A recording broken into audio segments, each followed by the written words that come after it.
Les acteurs humanitaires sont invités à poursuivre leurs activités sans relâche sur l'ensemble de la province du Nord Kivu. L'appel a été lancé par le gouverneur, le lieutenant-général Constant Dima, au cours d'une audience qu'il a accordée à l'ensemble de la communauté humanitaire ce mardi 18 mai 2021 au gouvernorat du Nord Kivu. Pour la nouvelle autorité provinciale et son adjoint, subvenir aux besoins élémentaires des populations en souffrance demeure une nécessité. D'où un appel à la poursuite des opérations humanitaires. Disons que cet appel du gouverneur des provinces a été bien accueilli par ses interlocuteurs. Ces derniers se disent prêts à accompagner la nouvelle équipe de l'exécutif provincial du Nord Kivu, comme le confirme Diego Zorilla, coordonnateur humanitaire adjoint des Nations Unies en RDC. On a reçu un message très fort de soutien de la part du gouverneur militaire et du vice-gouverneur. Ils veulent que les actions humanitaires continuent. Ils veulent qu'on puisse continuer à opérer dans la province. On a expliqué que nous, on opère d'après le principe d'humanité et de neutralité, d'impartialité. On n'est pas alliés des militaires, mais on comprend que les opérations militaires en cours risquent de provoquer des nouvelles situations humanitaires, et on a demandé à ce que ces situations soient minimisées pour la population et qu'on puisse continuer à faire notre travail. On a reçu des assurances dans ce sens. Faisant d'une pierre deux coups, M. Diego Zorilla a brossé la situation humanitaire qui reste catastrophique dans tous les territoires de la province. Il espère cependant que les choses pourraient s'améliorer avec le rétablissement de la sécurité notamment. Nous avons dans tous les territoires, vous avez à Beni des centaines de milliers de personnes qui se sont déplacées à cause des affrontements armés depuis le début de l'année. Nous espérons qu'avec une amélioration de la situation de sécurité, ce n'est pas normal que la situation humanitaire puisse s'améliorer. Ce n'est pas normal qu'on parle d'insécurité alimentaire dans un pays qui est aussi fertile comme le Congo. Nous devons vraiment tous œuvrer pour la paix, de façon à ce que le développement puisse s'installer et que les humanitaires n'ont plus besoin d'assistance humanitaire. Nous avons le devoir de faire flotter le drapeau de notre nation sur toute l'étendue de son territoire. Cela nous exige d'assurer la protection de nos frontières, la sécurité des personnes et de leurs biens, ainsi que le maintien de l'ordre public. Nous vous exhortons donc à demeurer exemplaires et professionnels dans l'exercice de votre travail. La discipline doit demeurer. À tous ceux de nos frères et sœurs qui combattent au front, tombent ou sont fauchés par la barbarie de l'ennemi, ou encore ceux qui reviennent, nous vous assurons que votre sacrifice n'est pas vain. Aux anciens combattants qui ont servi avec fidélité et loyauté sous le drapeau, vous avez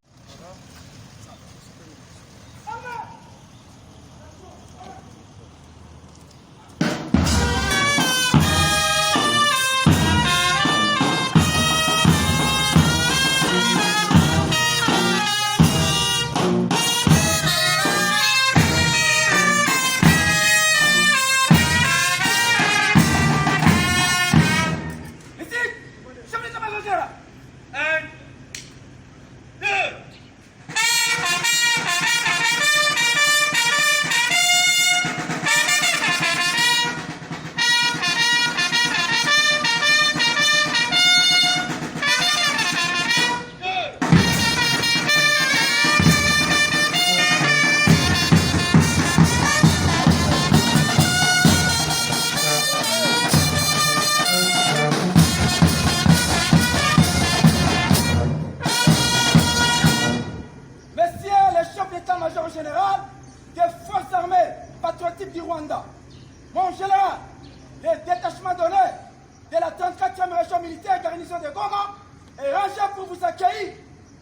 notre légionnaire, à l'occasion de votre retour au Rwanda, je vous invite à passer à le détachement en revue les commandants de détachement, les colonels Moutetela, Kapaya, Firmin.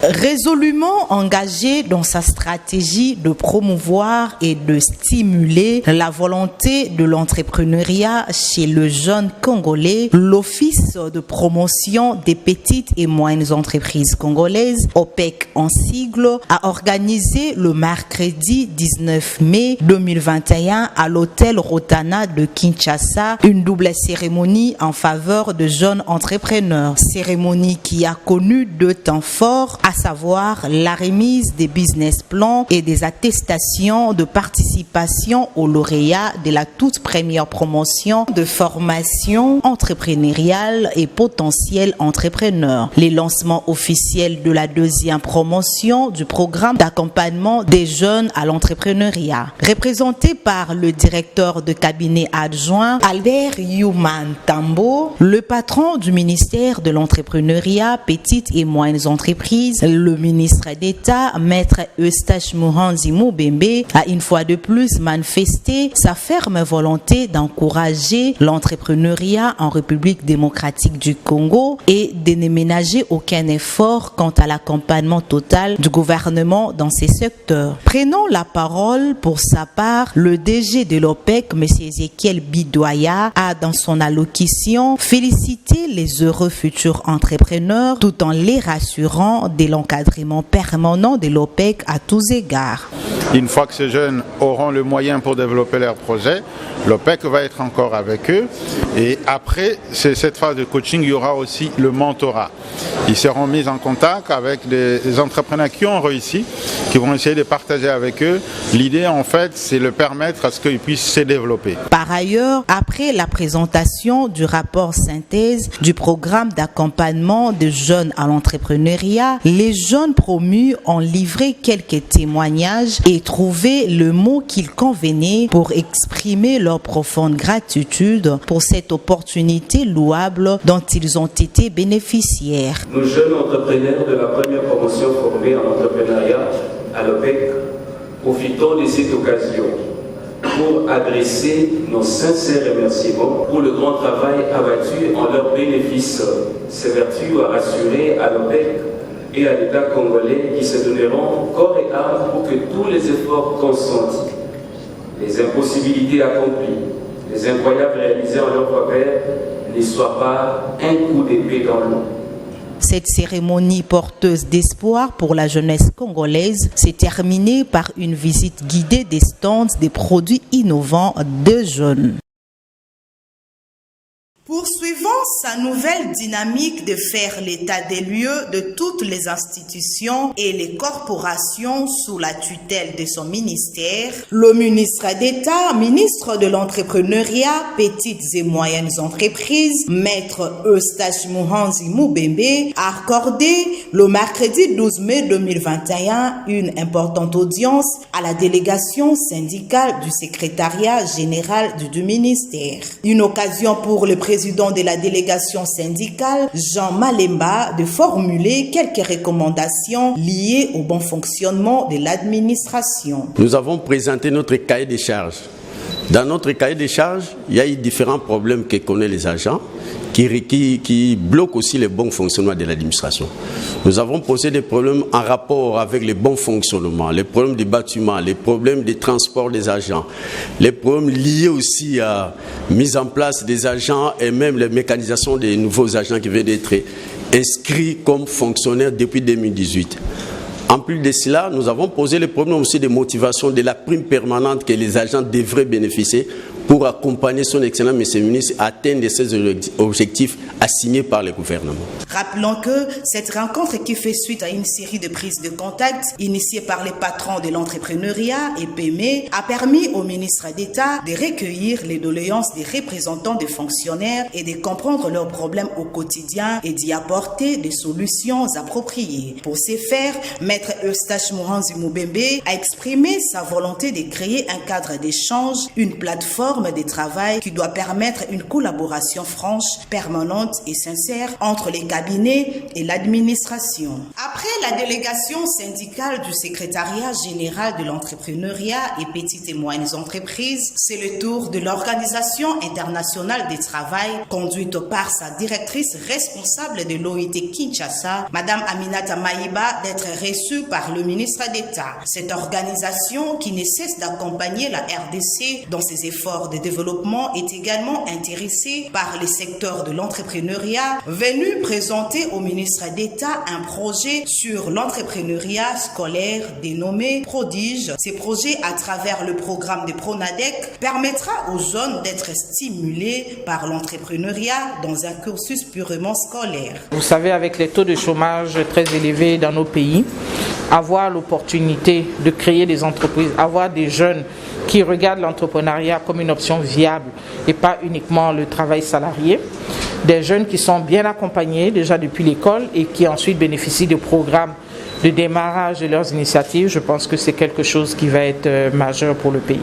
La possibilité que les jeunes Congolais, au cours de leur cursus scolaire, puissent accéder à des programmes d'entrepreneuriat à travers un outil dont le BIT dispose, qui s'appelle Connaître l'entreprise. Projet bien accueilli par le ministre d'État qui a remercié l'OIT pour cette fructueuse initiative pour le jeune avenir de demain, capable de participer au développement économique du pays à travers l'entrepreneuriat. Par ailleurs, Maître Eustache Muhanzi Mubembe s'engage à s'impliquer à fond pour la réussite de ces projets.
Mon général, le détachement d'honneur de la 34e région militaire garnison de Goma est rangé pour vous accueillir et vous rendre les honneurs à l'occasion de votre retour au Rwanda. Je vous invite à passer à le détachement en revue. Les commandants de détachement, les colonels Moutetela, Kapaya, Firme.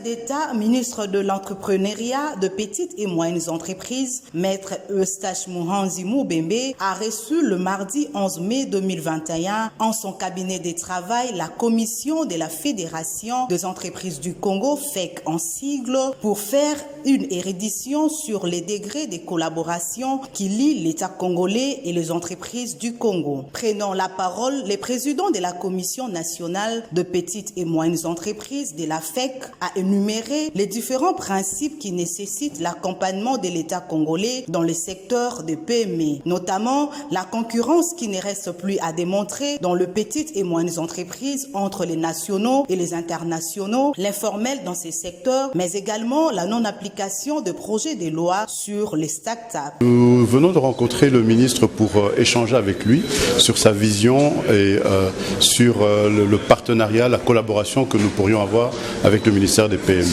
Et nous sommes très satisfaits de cette rencontre parce qu'on a bien vu que le ministre avait un gros souci, c'est celui de réussir dans ce mandat-ci.